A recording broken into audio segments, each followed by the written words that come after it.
go. Bah! Get out of paradise.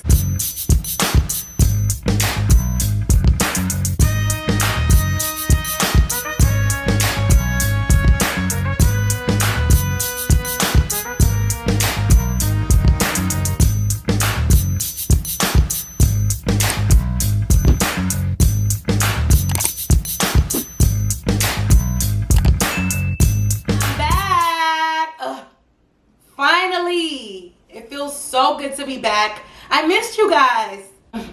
You guys have no idea. It's been hard, but I'm back and I'm better. We have so much to discuss. I want to start off with last week's Bachelor in Paradise episode first. You guys know how I am. I have to give my opinionated opinions on every damn thing. First, let's discuss bogus Brendan and phony Piper. I just want to first point out the different energies everyone had in Paradise when they were dealing with Alana and Chris versus Piper and Brendan. When it was Alana and Chris, everyone was so turned up, rah, rah, rah. It was like nuck if you buck kind of energy for Chris and Alana. When it came to Brendan and Piper, it was all butterflies and making my way downtown, walking fast, faces past, I'm homebound kind of energy. Like, it was completely different. They should have been dragged 10 times more. Let's talk about Mr. Brendan and his name calling. The fact that he called the ladies disgruntled. It takes a disgruntled person to know a disgruntled person. Brendan. The audacity of him to say DeAndre had no one to talk to. Did he miss the part where two men were fighting over her? And Natasha had no prospects? Day 2, the rumor about Brendan and Piper, it was going wild around Paradise.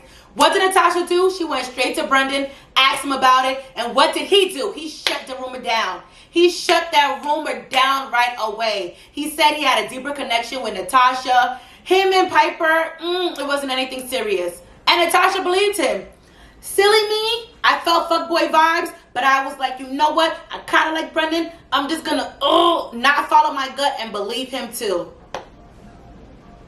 So of course she's gonna focus her energy on you, Brendan. You shut the rumor down. You reassured her. You gaslighted her. You told her that she was nuts for thinking you and Piper had anything. And now you're trying to say she had no prospects. Brendan, you cock-blocked her. You wasted her time. You embarrassed her. Ugh. And the girl ain't got no prospects. No, you a freaking cock blocker, bro. But you know what? God don't like ugly. I saw Brendan's Instagram. He still has a lot of followers. I can't wait to see that shit go down even more. I feel like Piper's buying her followers. There's no reason why Piper has that many followers. I went on her page. She gives nothing. Who is she influencing? Piper cannot dress. She dresses like an 8th grader. Her poses, she poses like an 8th grader. Her captions, she has no captions. I'm like, maybe people want to steal her captions. No, she can't dress. She can't pose. She has no captions. Who is she influencing? Anyone that is following Piper, I'm instantly going to judge them. Her page gives nothing. What are you following her for? Brendan gave a bogus statement, a bullshit apology. He still spoke up and said something. Brendan did not hide his comments. He did not restrict his comments. So I gotta give him props for that. And Piper, she's a twat. She's deleted her comments. She's hiding comments. She hasn't apologized. Excuse after excuse after excuse. She's going about her life like nothing happened and she's not in the wrong. I can't respect a person like that, a female like that. She's disgusting. She's a coward. Ugh, she's gross. Done with these clowns. Next up, Tammy and Thomas. Ooh. Thomas, one word, savage. He really broke up with this girl on her birthday. That is so fucked up. The fact that Tammy really told Thomas, you're my best friend after what, a week? Tammy, what are the requirements of being your friend, girl? Because that's just sad. If you really thought that Thomas was really going to ride it out with Tammy and really like Tammy, you got to be a fool. Come on.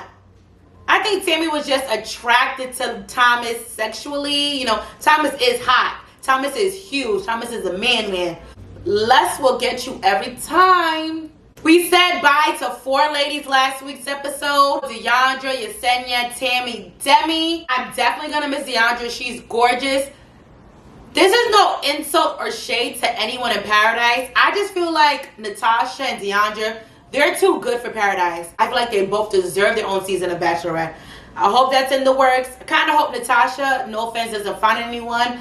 I really want her to have her own freaking season.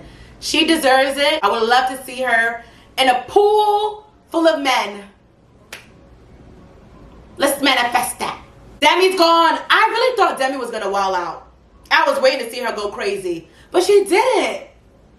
Listen, Demi might have been annoying me with the boom boom room and Kenny, but I gotta admit that girl is hella entertaining. Tammy's gone, Yesenia's gone. I could care less. They had to learn the hard way that the grass ain't always greener. There was a new guy that came into Paradise, Taddy Daddy, aka Blake from Claire's season. I love the fact that Tia named him Taddy Daddy. That shit is mad cute. I think I'm gonna use that for my next man, whether he has tats or not. I like that, Taddy Daddy. The fact that Tia said that he makes her vagina tingle, I do feel bad for James, but hey, you can't force a connection. The vagina knows what the vagina wants. Dr. Joe, he's also in Paradise. Dr. Joe, I love him. He's from Tasia season. I wish he began from the beginning. Sometimes I hate the way they line them up. Like, Dr. Joe deserves so much better. Why couldn't he be a starter? I was just so happy he took Natasha on a date. Their personalities mesh well. Except for one thing. Dr. Joe and Brendan are best friends. That fucking sucks. As soon as Tasha said that Brendan messed up her experience in Paradise, oh God, Dr. Joe was in shock. I knew it was over. But like, sometimes a man comes into your life so you can meet their friends. It's true. This is why I tell people you have to wait until you see the entire friend group or you pick a man. Oh, I hate Brendan. I need Dr. Joe to put his heart first. I'm not even gonna say anything because it's over for them.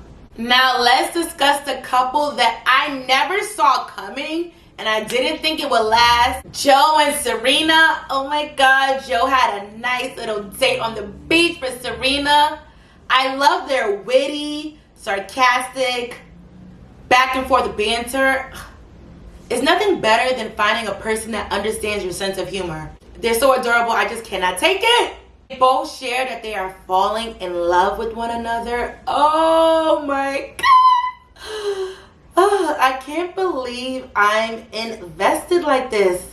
Who would have thought? But if y'all know that I did not care for Serena. Like, she does nothing for me. But Serena and Joe, they make me happy. Here comes Kendall. Hating.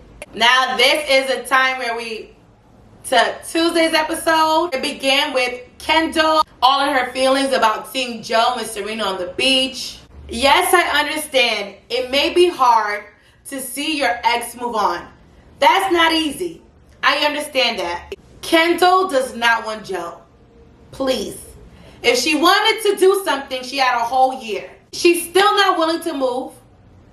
So why is she wasting her time? Why is she wasting Joe's time? Why is she wasting Serena's time? Why is she wasting the viewer's time? She probably thought, oh, there's no way Joe's gonna make a connection. I could get my Joe back. Nobody can replace me. Serena came through, and during the episode, we see Kendall. She pulls Joe for a chat, and it's like a mini soap opera, feel sorry for me fest. She's just crying, and Joe's comforting her, rubbing her back. I don't know how Serena did it. It couldn't be me. Like, seeing the man that I'm falling for comforting his ex that's crying over him. I couldn't. I wouldn't. I can't. Joe stood strong. He did not fall for those tears. He lets Kendall know he will always care about her, but just not in that way anymore. He's moved on. Kendall, you got the closure that you needed and you wanted. Girl, bye. In the words of Grocery Store Joe, if Kendall wanted him back, she would have tried before Paradise. My sentiments exactly, Joe. Bye, Kendall. I'm so happy she went home. Like, she was just wasting her time, wasting Joe's time. We got 2 new guys in Paradise. They're both from Claire/Tasia season. First guy, Damar. If you guys know me by now, you know. I love my man Chocolate. Chocolate man, they're my kryptonite. Ed. Damar asked Chelsea on a date. Ed asked Natasha on a date.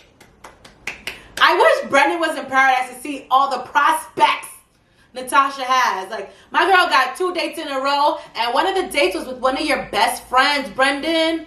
What the fuck does he have to say now? The 4 of them, they had like a paint and sip date. I don't see anything for any of these couples. Yes, I love seeing Natasha and Ed's date. Like, Natasha was smiling from ear to ear. I'm happy to see her smile, but Ed's not the one for her. He's not. I know what my girl needs. It's not Ed. Kenny and Mari also had a date. Their date was kind of risque.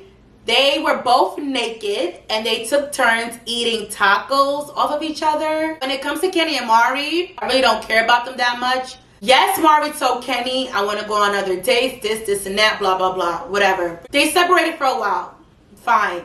A kiss in Paradise, I can forgive. In Paradise. But you slept with another woman just so quickly. I'm not over that. Like, I can't. Because if it was the other way around and Mari did that, she will be called all kind of names. She would be dragged and everyone will be telling Kenny not to forgive her. But Kenny did it and it's fine. This is why, like, I cannot take the double standards in this world. Marissa and Riley, they have surprised me. Like, I did not think they were going to last this long. And then back in my mind, I was kind of hoping Riley was going to push up on Natasha. They have made crazy progress from last week's episode. Riley opens up about his family situation. We got some tears out of him. I love seeing a man's emotions. They both told each other that they're falling for one another. God, I've seen what you've done for Marissa. I'm literally manifesting a man like Riley. During Tuesday's episode, there was trouble in Paradise. Literally. There was a tropical storm. Oh my God, production shut down. I went to Mexico for my birthday one year and the same thing happened to my friends and I. We were stuck in our hotel room for 2 days. We couldn't have any liquor. The supermarkets closed at 2 p.m. We were in our hotel rooms sober. Well, I was so happy Paradise did not shut down and they can continue with the messy shenanigans and find love. Little Miss Tia is in a little love triangle. She has James on one side that shows her attention and makes her feel good. Then she has Blake on the other hand that she is smitten over. He makes her vagina tingle, but he does not give her the attention that she wants. Tia is like literally telling this man, I like you. I want you. Apply pressure. And Blake's still not getting it. Like, Blake, you make her vagina tingle, bro. You're in there. Just give her some attention. In that conversation, I really respected the fact that Tia did not sugarcoat shit with him. She let Blake know, you're not the only one that wants me. Make sure your actions match your words. Apply pressure. I have the rose. This is something I did not see coming. Ivan is looking all kinds of desperate. He pulls Chelsea for a chat. He's kissing up on Chelsea. When I was watching Ivan and Chelsea and their talk and all of a sudden they kissed, I was so confused. Because how do you jump from 0 to 100 that quick, you know? So I can't wait to see next week's episode. I want to know what the hell they were doing in that hotel room. Because it made no sense. Aaron can't catch a break. It's just the fact that Ivan, come on. Ivan kissed Chelsea. Ivan and Chelsea were holding hands. Aaron saw all that going down. He's not happy. This whole situation is giving me Tammy, Thomas, Aaron PTSD. Ivan met his match. Aaron is a G. One thing about that man, whatever he says behind your back, he's gonna say it to your face. Aaron calls Ivan a desperate bitch boy. He was calling it how he sees it. I don't care what Ivan says. I don't even care how strong Ivan tried to appear. That boy was scared. Aaron was screaming his name, told him to come down and have a chat, come to his face. Ivan was scared. You could see it. Fight, fight, fight, fight. I know Chelsea's like, I got two men fighting over me. Even Aaron is not the one. Thomas is like 8 feet tall, and Aaron was ready to go to blows with him. Ugh. Imagine what Aaron's gonna do to Ivan. I really can't wait to see next week's episode because a lot of shit went down. Looks like a lot of shit is about to go down. I just can't wait to see. Ooh, it's gonna get spicy. It feels so good to be back. As always, it's been a pleasure. I'll see you guys later for another recap. Bye.